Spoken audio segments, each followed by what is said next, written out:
શિયાળાની કાતિલ ઠંડીમાં ઠૂઠવાતા ગરીબ પરિવારોને માળનાથ ગ્રુપ દ્વારા ધાબળા સ્વેટરનું વિતરણ કરાયું હતું. માળનાથ ગ્રુપ દ્વારા શહેરની ઝૂંપડપટ્ટીમાં વસતા ગરીબ પરિવારોને ધાબળા સ્વેટરનું વિતરણ કરાયેલ.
જે માળનાથ ગ્રુપથી આજે ગરીબ પરિવારોને ઝૂંપડપટ્ટીમાં જઈ અને ધાબળા વિતરણ કર્યું, સાયકલ વિતરણ કર્યું છે, કાન ટોપી વિતરણ કર્યું છે, દુપટ્ટા વિતરણ કર્યું છે. એટલે આજે અમારી 2 જગ્યાએ વિતરણ છે. એટલે ઓલી કોરે વિતરણ છે અને આમલી કોરે ચાલુ છે. એટલે આજે આ બાલા હનુમાન મંદિરની અમે ઝૂંપડપટ્ટીવાળાને તમામને અમે ધાબળા આપ્યા છે અને આનંદ ખરેખર આપણે આ લેવો જોઈએ. આપણે તો ખરેખર ઠંડીમાં તો આપણે ઘણી જગ્યાએ જોતા હશો કે આપણે બધું પહેરી કાઢવી શકશું, અને આ ઘણા જગ્યાએ તો જોતા હશો કે બિચારા ટાટના ઠરતા કરતો હોય, રોડ પર હોય, ઝૂંપડપટ્ટીમાં હોય. એટલે અમે તો માળનાથ ગ્રુપ તો હંમેશા દાતાર સેવથી કરીએ છીએ.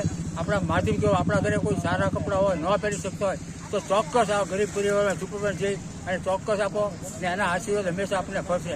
બીજું કહેવા માગું છું કે અત્યારના ઘણી જગ્યાએ જોતા હશો કે ઘણા દાતાઓ ખરેખર ચાના કેટલાની રાતે આવતા હશે, કાઢતા હશે, ખારી બિસ્કી અન્ય આ કાર્ય કરતા હશે. અમે ગઈકાલે ભમદી ગયા હતા મંદિરો પર, એ જગ્યાએ કાંઈ દેખાય નહીં, 40 જેટલા હતા.